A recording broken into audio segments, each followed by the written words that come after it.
y con breaks, para que sea dinámico, no sea aburrido, que sea dinámico, que sea interesante. Porque hemos concentrado mucha información y prácticas en poco más de 2 días. Y como no es habitual que yo venga a Brasil, y estoy encantado de estar en Brasil, creo que es el 6º viaje que hago a Brasil en tantos años, tengo muchas ganas de compartir cosas, de compartir la mayor cantidad de información posible, pero sé que debo hacerlo de manera ordenada, y como hay un grupo que ha venido trabajando en el contacto y que tienen una gran base de información, yo tomo esto más que un seminario como concatenar, ¿no? Como compartir juntos cómo estamos avanzando en equipo. Yo supongo, o puedo suponer muchas cosas, como que toda la información relativa a la Hermandad Blanca, al mundo subterráneo, la han venido investigando. Entonces lo que voy a intentar es conceptos que supongo que ustedes ya conocen, no profundizarlos demasiado e ir avanzando. Si creen que estoy avanzando rápido, me dicen detente allí y lo charlamos. Voy a darle un poco más de énfasis a una visión global que fui desarrollando en mis expediciones a Asia Central y a lo que estos seres nos han transmitido de línea directa, para que ustedes la puedan confrontar, concatenar, compaginar con lo que ya han vivido. Porque de eso se trata esta reunión, ¿sí? Y si tienen alguna pregunta, me pueden interrumpir. Ya luego de esta charla tenemos el break del almuerzo, y ya por la tarde nos concentramos en las prácticas de los mantras en Irdin, del nombre cósmico que les expliqué, y otras cosas más relacionadas a los seres de luz, que estoy seguro les va a sorprender. Les va a sorprender. Bueno.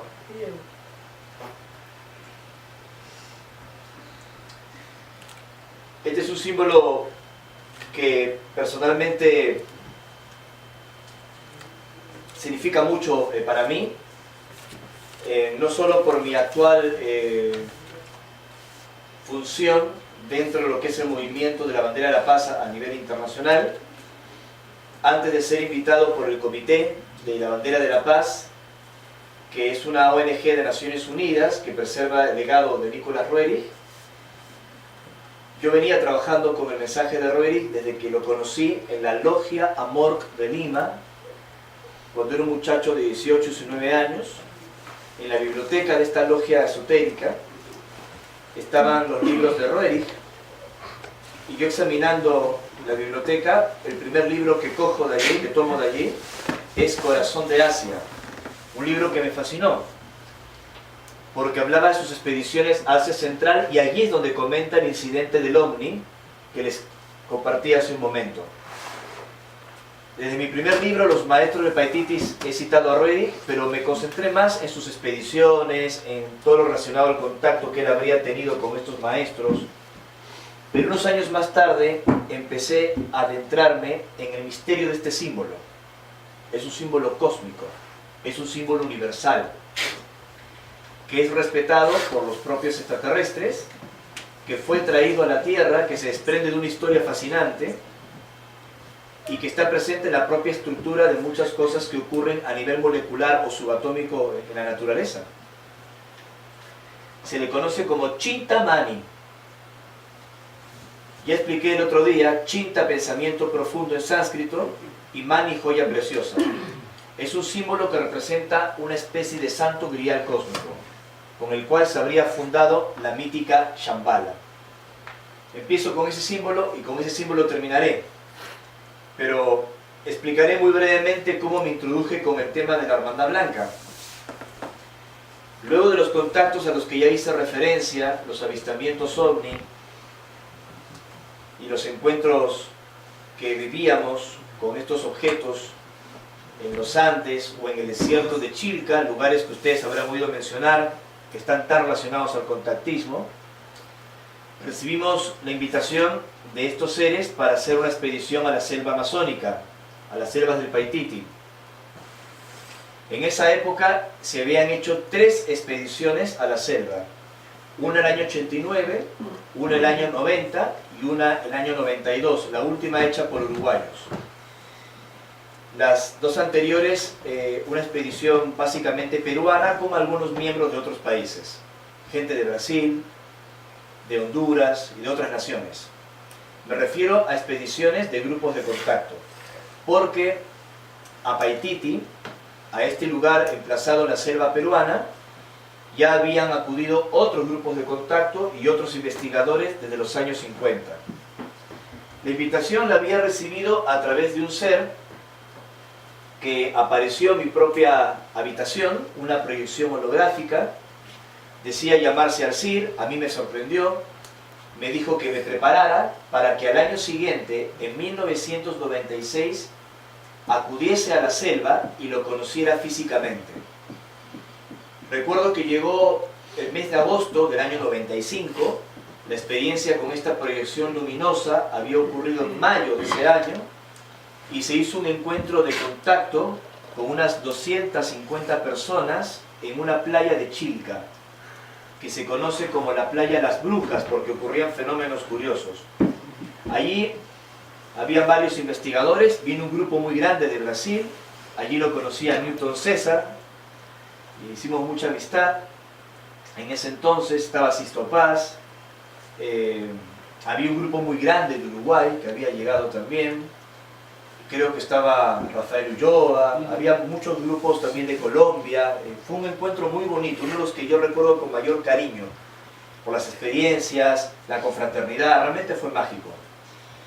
Y se dieron experiencias de Portales Sendra, y allí ingresa un grupo de Uruguay, parte de los que me acompañarían luego a esta expedición, que está viendo una fotografía de la época, del año 96, y me habrán reconocido aquí, con 22 años, un poco más joven, una crianza.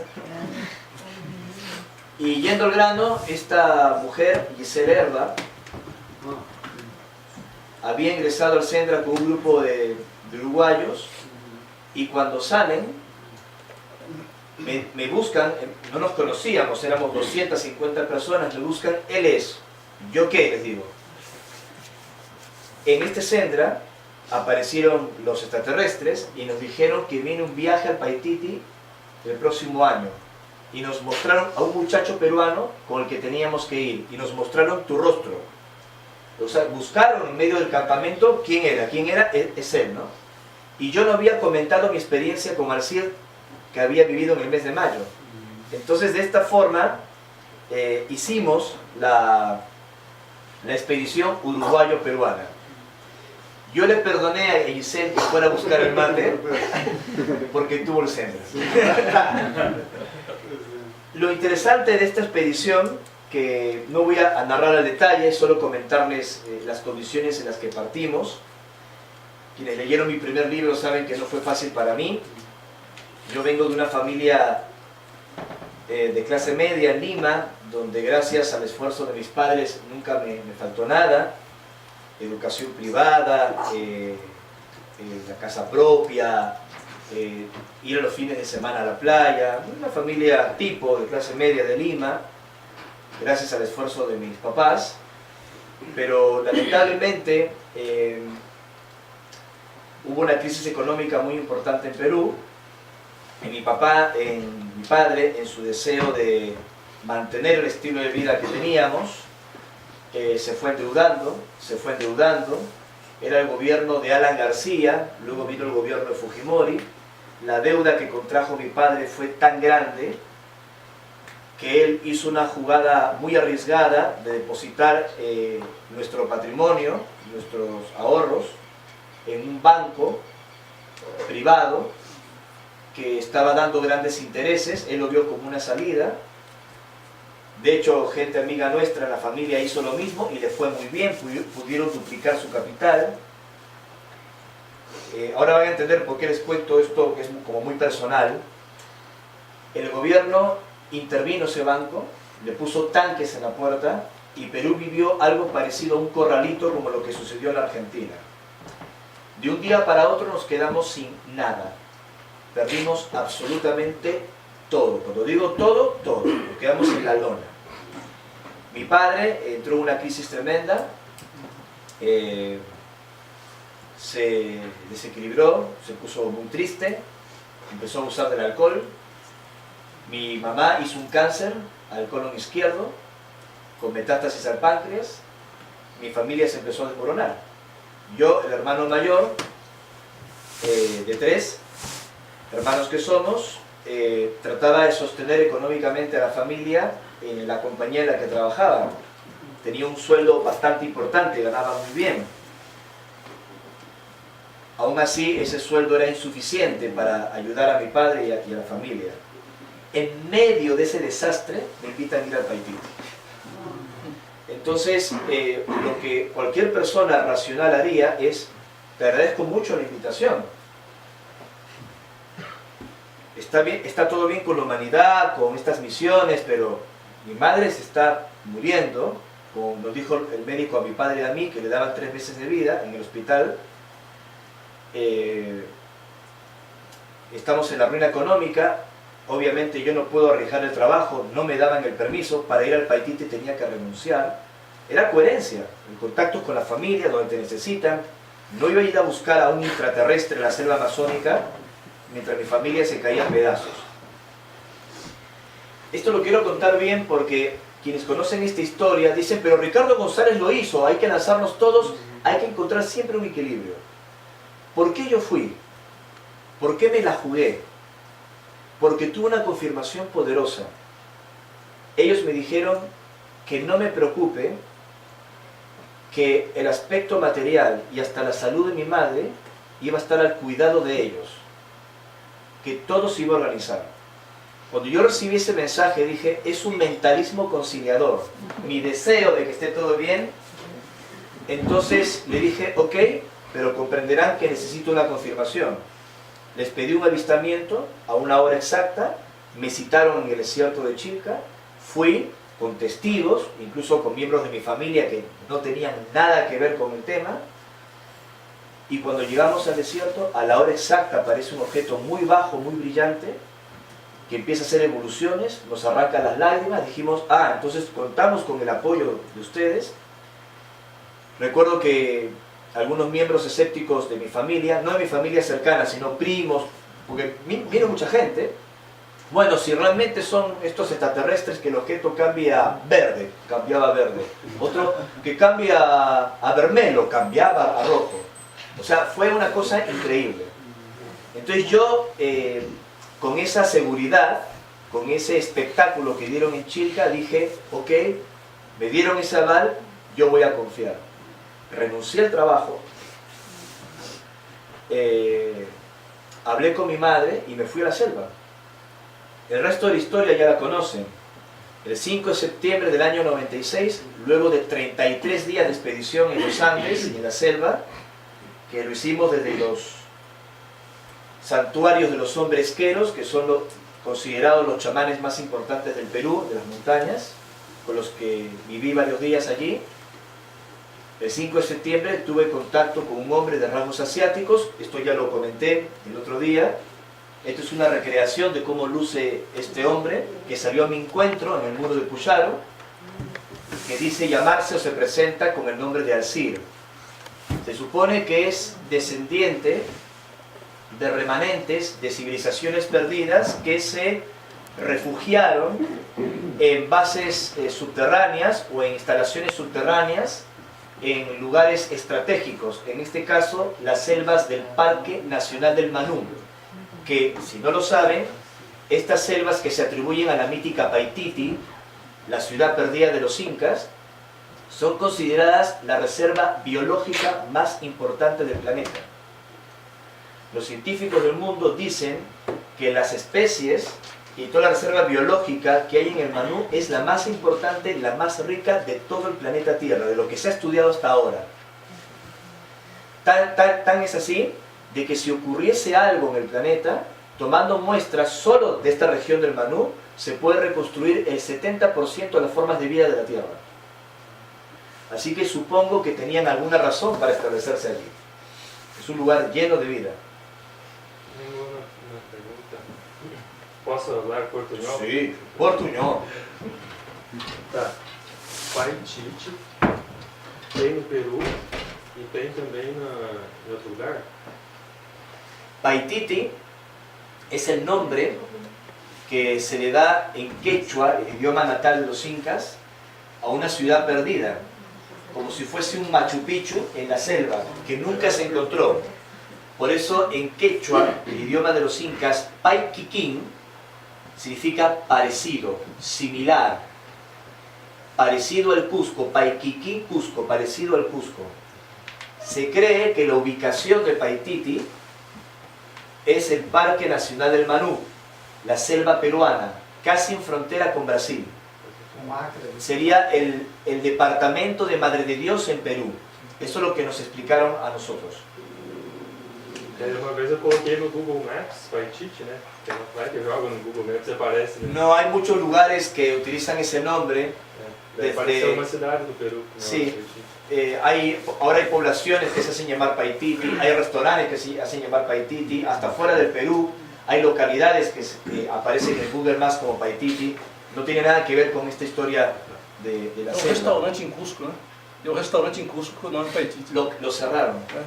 Cerraron. Sí, estuve en Cusco el año pasado y fui a visitarlo porque todos íbamos a comer allí, está frente a la plaza. Lo cerraron. Uma comida muito rica assim. Só para localizar geograficamente, essa região de Madre de Deus aí do Peru, ela conecta no Brasil perto do Acre. Aquela partezinha do Acre ali que conecta na selva, sabe? É interessante só sobre essa mesma questão, tem uma tribo indígena no Acre, os Kaxinawá, eles têm para cima da aldeia deles, subindo o rio ali, acho que pega o rio, esqueci o nome do rio que vem do Peru, mas eles falam de um lugar que tem pra frente desse rio, lá você pega um trecho de mata e tem um lugar que é cheio de pedras, assim, sabe, que eles associam a seres de muito antigamente, antes deles. Sí, hay Acho que muchos se cruzam lugares as así. histórias, né? Sí, hay muchos lugares así. Obviamente ningún grupo, ninguno de nosotros llegó al Paititi en sí, ninguno. Lo que hemos encontrado son algunas ruinas, piedras, petroglifos en el camino, pero nadie llegó a la ciudad, nadie llegó al lugar que existe, porque no era el momento. Pero sí hemos llegado a la zona mágica, donde todo cambia, los árboles son más grandes, la vegetación es diferente, el tiempo pasa más lento, es una zona encantada, hechizada, increíble. Y esa zona empieza a partir del muro de Puyaro, que es la puerta de entrada, y finalmente luego del muro de Puyaro hay un cañón que se llama Meganto o Mecanto, que se le llama el nudo de Toporaque. El nudo de Toporaque, es decir, la cordillera de los Andes va descendiendo a la selva, la cordillera del sector de Vilcanota, las montañas van descendiendo a la selva y forman un cañón que es el que se llama Meganto. Y en ese nudo de montañas, llamado nudo de Toporaque, se han encontrado anomalías electromagnéticas muy importantes que la NASA pretendió estudiar.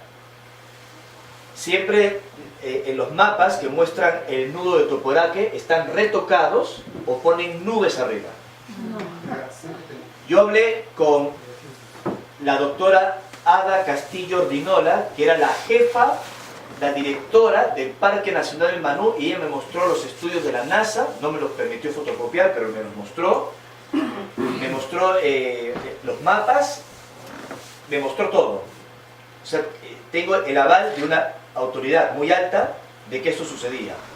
Por eso estos seres siempre marcaron que esa región era como un portal hacia una zona que ellos simbólicamente llaman el Valle de la Luna Azul, que es donde se encontrarían sus instalaciones o sus bases. Este fue el contacto con Alcir. Yo tuve un diálogo con él, donde entre otras cosas me habló de una herramienta de poder que los incas habrían tenido en el Coricancha, conocida como el disco solar, que actualmente es el escudo de la ciudad del Cusco. Lucía más o menos así, de acuerdo a la tradición nativa de mi país. Se dice que con el arribo de la conquista española, este disco fue arrancado del Coricancha, pero no por los españoles, como se dice, sino por los nativos, por los indios, y habría sido llevado al Paititi para ponerlo en custodia de los maestros secretos de los incas. Los maestros secretos de los incas eran llamados Naupamachu o Paco Pacuri, que en quechua significa los guardianes de antes. Así que luego de este contacto con Alcir, la experiencia del sacrificio de acudir a la expedición en estas condiciones familiares, ver que al volver del viaje mi madre se había recuperado de salud, de los chequeos, está en perfecto estado de salud, cuando el doctor nos decía que las condiciones eran indóciles porque el metástasis había afectado el páncreas y allí no se podía hacer ningún tipo de operación. Intentaban recuperarla con quimioterapia, pero era imposible. Pero de un momento a otro vieron de que ya no tenía nada. Fue realmente increíble. Cuando llegué al Cusco, de la expedición en la selva y de este contacto con Alcir y toda la información que él me narró en esta experiencia, hasta me llamaron de otra compañía para que pueda empezar a trabajar con un sueldo mayor al que tenía el anterior. O sea, era una locura. Yo había renunciado, hago el viaje, estoy un mes fuera de las montañas en la selva, regreso y ni bien regreso me llama una compañía. Yo no había presentado currículos, nada. Se enteraron que yo estaba disponible y afortunadamente mi reputación en el trabajo anterior era muy buena y me buscaron y me ofrecieron un mayor sueldo. Ellos pensaron que yo había renunciado porque no estaba contento con el trabajo, no que me había ido a buscar extraterrestres en la selva. Entonces, todo se ordenó y bueno, traté de apoyar a mis padres con ese trabajo todo el tiempo que duró, hasta que definitivamente me despidieron en el 99, ya porque estaba muy expuesto a los medios, como les conté en mi primera charla. Alcir apareció a las 5 de la tarde, a pleno día. Ese primer contacto lo viví a solas, como ya se los comenté. Pero en el año 2000 lo pudimos ver a este hombre en compañía de otros testigos. Toda la historia que él me narró, lo que él me transmitió en palabras y mostrándome como imágenes, donde me explicaba que la historia del disco era cierta, que se encontraba emplazado en una base subterránea, las características naturales del Parque Nacional del Manú que les había empujado a decidir establecerse allí, que eran descendientes de civilizaciones que fueron extinguidas hace miles de años, que nuestra arqueología no tiene memoria. Me habló de la importancia de ir al desierto de Gobi. En ese momento yo tenía 22 años, yo al desierto de Gobi fui 11 años después de este contacto, 11 años después. Me dijo que diera a conocer toda esta información y unos principios espirituales que él me había compartido, que según me dijo iban a orientar nuestro aprendizaje.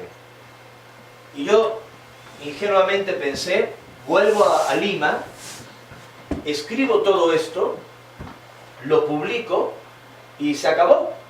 Sigo mi vida normal. Publiqué el libro con mucho esfuerzo, lo financié yo mismo.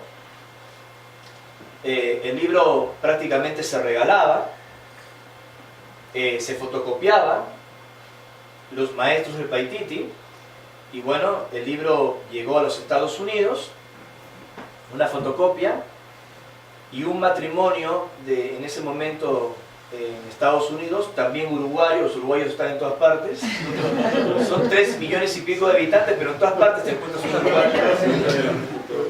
Ellos, este matrimonio de uruguayos, en ese momento estaban juntos, habían tenido una experiencia en Monte Shasta, muy cerca de Monte Shasta, en la localidad de Redding, y se les había aparecido una imagen luminosa de un ser, como una holografía. Y ellos, sorprendidos, le preguntan a esa criatura, ¿eres tú alguna entidad, algún ser relacionado con Shasta? Le preguntaron así. Y él les contesta, no, mi nombre es Alcir, me estoy proyectando desde las selvas del Paititi. Alcir, luego sabrán de mí. Alcir, de las selvas del Paititi. Nadie sabía de esto. Entonces llega la fotocopia de mi libro y dicen, Alcir, y ven esto, ¿quién es este muchacho Ricardo González? Dijeron, hay que traerlo a los Estados Unidos. Entonces la producción del show de Sepsek, que era como si el show de Cristina en la televisión, me mandan una carta de invitación para viajar a los Estados Unidos. Fue mi primer viaje a Estados Unidos. Yo ni visa tenía. Y como habíamos perdido todo con mi familia, de hecho no pudimos recuperar la casa, nada, alquilamos una casa más pequeña, nos estábamos recuperando. Yo no tenía manera de sustentar una visa para los Estados Unidos. Yo solo fui con la carta del show de CEPSEC y con mi libro independiente, Los Maestros Paititi, con solo esas dos cosas, y mi DNI. Así aparecí en la embajada norteamericana. Yo veía que estaban pues médicos, ingenieros, personas con profesiones un poco más importantes, ¿no? Mostrando las escrituras de sus casas, sus propiedades, y que decían, no, usted no va. Pero mire, yo tengo 4 casas, soy médico, me voy de vacaciones a Miami. No, usted no puede ir, el siguiente. Y yo con 3 papelitos. Entonces cuando me entrevistó la norteamericana, me dice, ¿usted a qué va a Estados Unidos? Fui invitado por la televisión, Telemundo Network. ¿Y usted a qué se dedica? ¿Por qué lo invita a la televisión? Soy escritor, le digo. ¿Y cuántos libros ha escrito? Este es mi primer libro. Este es mi primer libro. Ah, ¿con qué editorial? Yo lo publiqué. Ah, y, o sea, así casi con ternura me dice, ¿y de qué trata tu libro? Entonces, y yo le digo, bueno, trata, en la entrevista fue en español, habla español perfecto. Le explico sobre Paititi, etc. Me escuchó muy atentamente. Ah, muy interesante. ¿Y no te interesaría vivir en Estados Unidos? Me tiró como la trampa. ¿No te interesaría vivir en Estados Unidos para hacer tus investigaciones allá? Le digo, de ninguna manera. ¿Qué tengo que investigar en Estados Unidos? Si estos misterios están en los Andes, están en la selva, están en mi país. ¡Pam! 10 años. Entonces, les cuento cómo fue, ¿no? Porque cómo empezó nuestro camino. Y bueno, llegamos a Estados Unidos y fue todo un boom. Después aparecimos en los primeros tiempos de Discovery, cuando recién apareció. Me ocurrió así, Don Francisco Presenta, El Show de Cristina, Good Morning America, programas que lo ven 100 millones de personas. O sea, fue todo un suceso, ¿no? Y yo pensaba que con ese libro, y después de ese encuentro con Alcir, se acababa todo, y al contrario, fue una reacción en cadena, y he aquí la consecuencia. Alcir sería parte de un colectivo de remanentes de civilizaciones perdidas. Civilizaciones que nuestra arqueología ignora, que suponen es una quimera, es una leyenda, es una mentira. Atlántida, Kashkara, también llamada Mu en el Océano Pacífico, Lemuria, que se confunde con Mu, que son cosas diferentes, Lemuria en África, Océano Índico, que son leyendas que no existieron. La arqueología solo retrocede 6.000 años atrás, a la época de Sumeria. Pero Alcir y seres semejantes a Alcir son descendientes de los sobrevivientes de esas culturas perdidas. La experiencia que yo tuve fue física, no fue nada etéreo, luminoso, holográfico. El tipo vino caminando en medio de la selva. En medio de la selva. Y a mí me produjo, siendo un muchacho de 22 años, un impacto tremendo, y por eso empecé a investigar otros lugares semejantes. Toda la información sobre el disco solar, lo que nos transmitieron y etcétera, lo empezamos a compartir en nuestros viajes. Perú fue nuestro primer entrenamiento, cuando acudíamos a los Andes, a las montañas, a Marcahuasi o a la puerta de Ayumarca, hoy llamada puerta de Aramuguru. Pues nosotros íbamos en los 90, ese lugar no era conocido, hoy es como aparecen en alienígenas ancestrales, pero en esa época no iba nadie. Y tuvimos experiencias realmente increíbles con seres no extraterrestres, sino con estos remanentes o estos seres de luz vinculados a esta alianza intraterrestre que en el esoterismo llamamos fraternidad blanca o hermandad blanca. Además, recuerdo que antes del contacto con Alcir, yo tomé una fotografía que se hizo muy célebre en una cascada.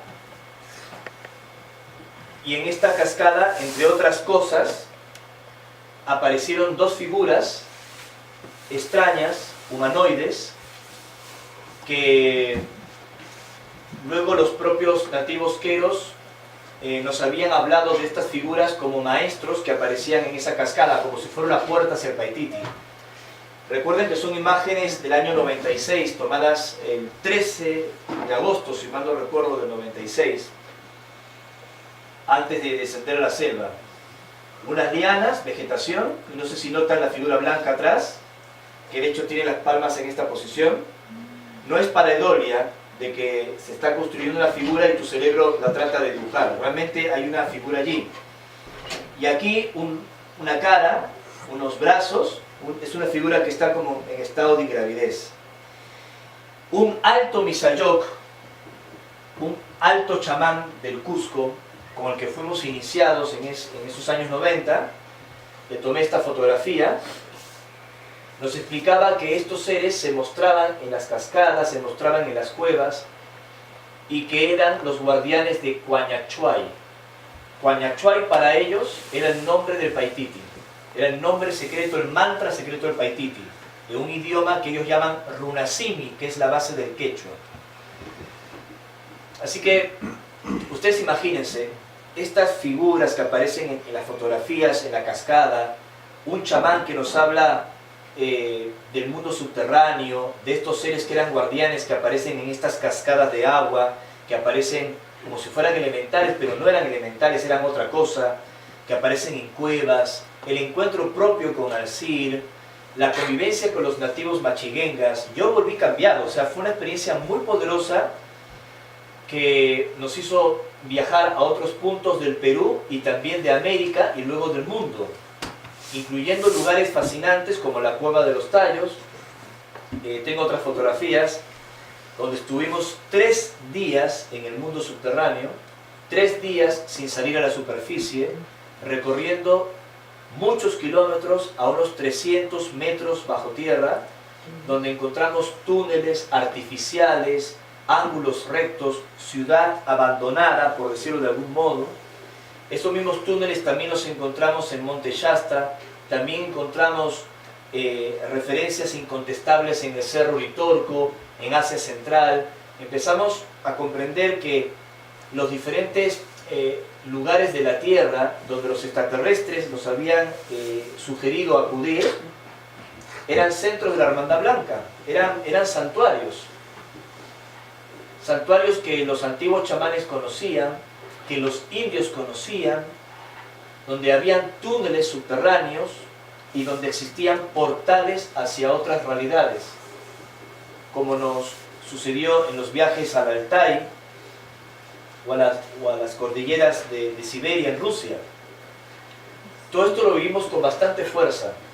No lo narro al detalle porque sería injusto. Tendría que narrar cómo fue la expedición al Paititi, o las expediciones al Paititi, a la Cueva de los Tallos, a Roraima, a los viajes a Monte Shasta, a Monte Perdido, a Montserrat, no sé, a Annapurna en Nepal, el norte de la India, los viajes que hemos hecho a China, las investigaciones en las montañas del Parnaso en Grecia. Hemos ido a un montón de lugares.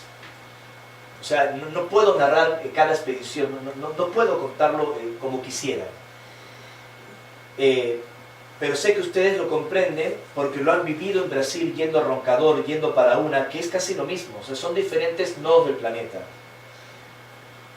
Lo que sí les quería compartir es cómo empezó ese contacto desde lo familiar, desde lo humano, desde lo emocional, para ese primer viaje al Paititi, y luego de tantos viajes, de haber convivido con los lamas en el desierto, o con los Rapanui en Isla de Pascua, o con los machiguengas en el Perú, los contactos que hemos recibido de estos seres, los libros y manuscritos en los que hemos buceado para informarnos, explicarles bajo mi visión qué cosa creo que es Chambala y qué cosa creo que es la Hermandad Blanca y cómo se conecta con las misiones de contacto. ¿Les parece? Así que voy a tratar de ir al grano, a la información neta. ¿Tú sacaste esa foto anterior? No, esta me la proporcionaron en Rusia. no la tomé yo, me la proporcionaron en Rusia. Sacamos una foto parecida, las otras sí son nuestras. Sí. ¿Dónde es? Lo que pasa es que cuando nosotros fuimos no había tanta nieve en el Beluja, había más nieve en este sector. Y ellos tomaron una foto en el invierno, por eso la cogí, muy bonita. Es el monte Beluja o Beluca, está en Siberia, en Rusia. Nosotros fuimos allí. Beluja significa donde duermen los que llegaron de Orión. Muy bien. Para entender Shambhala, entender cómo ha funcionado todo esto y cómo se relaciona con los grupos de contacto, voy a utilizar este tanka budista, esta bandera budista o este mandala budista. Allí se representa simbólicamente al rey del mundo, el Rex Mundi, la alta jerarquía de Shambhala. Es simbólico, no es textual. No es que haya un jefe de Shambhala que se llama Rinchen Jepo y los budistas le adoran. No es así. Es simbólico, filosófico. Y él está aquí sentado. Pero van a notar algo curioso en esta representación budista. Que está rodeado de montañas, ¿lo ven? Está rodeado de montañas. Luego, fuera de este círculo interno, hay unos templos, unos santuarios, y también están rodeados de montañas. Y finalmente están los valles, está el mundo exterior, protegido por budas de iluminación. Y viven en la dualidad, porque van a ver aquí representaciones diferentes, contrapuestas. Es lo que en el contactismo se llama el círculo interno, el círculo intermedio y el círculo exterior de la fraternidad blanca. No sé si lo habían escuchado. Círculo interno, círculo intermedio, ¿se entiende intermedio en portugués? Y círculo externo. El círculo interno